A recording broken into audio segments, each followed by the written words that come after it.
The car weaves through the streets of Lincoln City. I stare at Sylus, who's casually driving, as all sorts of ideas flash through my mind. Sylus, why did you insist I get in your car? You're not bringing me to Tola Island, are you? You have good sources.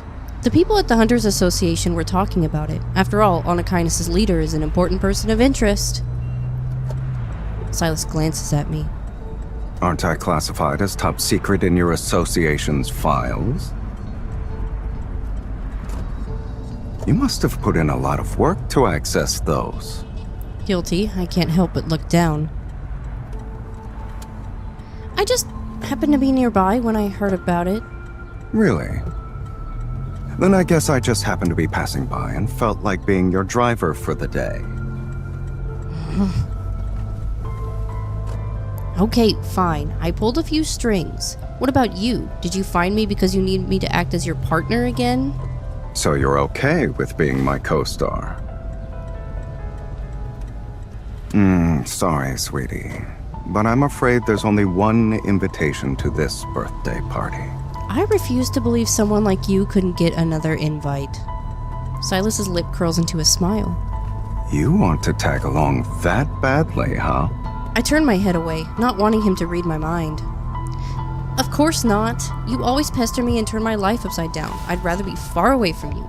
Well, your wish will come true this time. What? Sylus doesn't respond, he just looks out the window. We're here. I follow his gaze to see the car parked in the depths of an endless forest.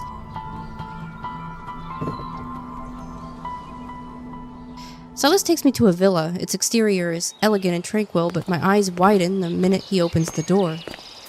There's no furniture inside. It's just weapons, piled up to the point where they could reach the ceiling. It's basically a weapon museum. Don't you already have an armory in the N109 zone? One isn't enough. Also, the weapons in the N109 zone are new. The ones here are antiques. Aren't you afraid people will discover a large stash of weapons on Lincoln's outskirts? So what? I have dozens of these armories scattered all over the world. I can show them to you, if you're interested. Huh? I stare at Sylus' calm expression and try to hide my shock. You do realize you sound like a complete lunatic sometimes, right? But you're already used to it. I'm only pretending. I follow Sylus to a gigantic safe. He opens it to reveal a huge cache of firearms. He rummages through them as if he's picking out fresh fruit. So His Highness's birthday party is the reason you drove here? Yeah. I'm trying to pick out a gift for him. Are you sure it's just that? Sylus raises an eyebrow and looks at me. The birthday party isn't the only thing you heard about? On the dark web, people say His Highness acquired many arm manufacturers. He's your business rival. I'm shocked you'd surf the dark web for such trivial matters. But it's not trivial. Sylus takes out a gun and weighs it in his hand.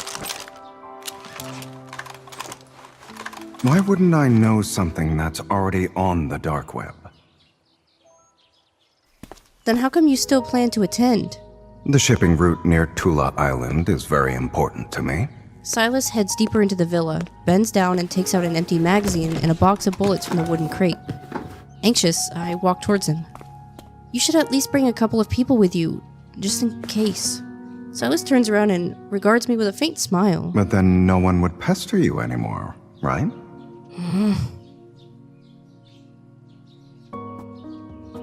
He lowers his head, mirth lingering in his red gaze. Or are you worried about me? I just don't want you getting into trouble. Sylus chuckles. He sits down next to the crate and starts loading bullets into the magazine. Why don't we make a bet? If I come back safe and sound, I'll disappear from your life. I won't pester you ever again. And if I don't return, well, no one will pester you again either way. How does that sound? Sylus finishes loading the last bullet and looks up at me. You brought me all the way to this villa just to tell me that? This could be our last conversation, Miss Hunter. As he closes the magazine with a click, my heart flutters. For some reason, I lower my eyes and avoid his gaze.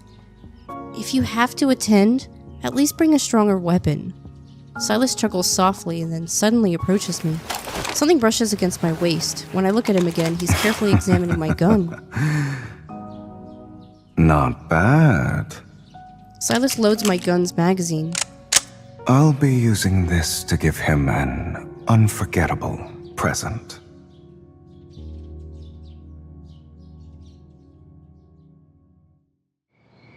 A few days later, as I'm getting ready for bed, there's breaking news on the TV. Breaking news. An explosion has occurred on Tula Island. The cause is still unknown. Rescue teams are expected to arrive in 1 hour. Tula Island? Sylus.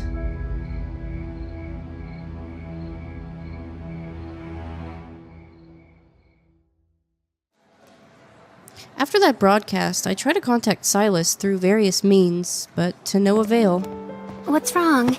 You've been out of it these past 2 days. If someone who's always pestering you and turned your life upside down disappeared, would you be happy? Of course. Unless What? Unless I actually don't mind him pestering me. Wouldn't I just be upset if he suddenly disappeared?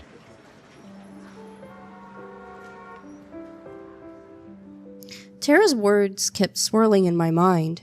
After getting off work, I walk into the intersection and wait at the traffic light. Suddenly, a familiar figure appears across the street.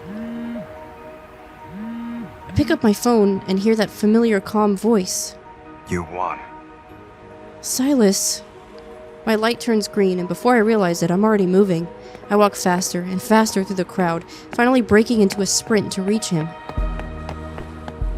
According to the conditions set by our bet, we shouldn't be meeting again. Sylus stands before me, looking exhausted with his torn clothes. Are you hurt? I guess you'll be the one breaking our agreement. Seeing him on the phone with such a nonchalant expression, I remember how worried and scared I had been the past few days. I'm annoyed and frustrated. I yank down his hand holding the phone.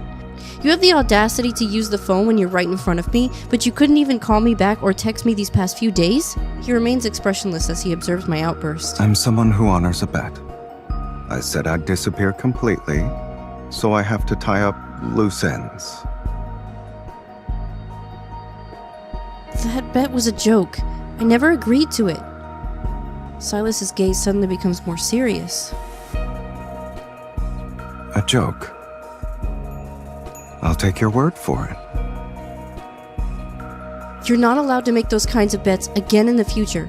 And you're not allowed to disappear again either. I trail off as I lower my gaze. Suddenly a deep chuckle resounds in my ears.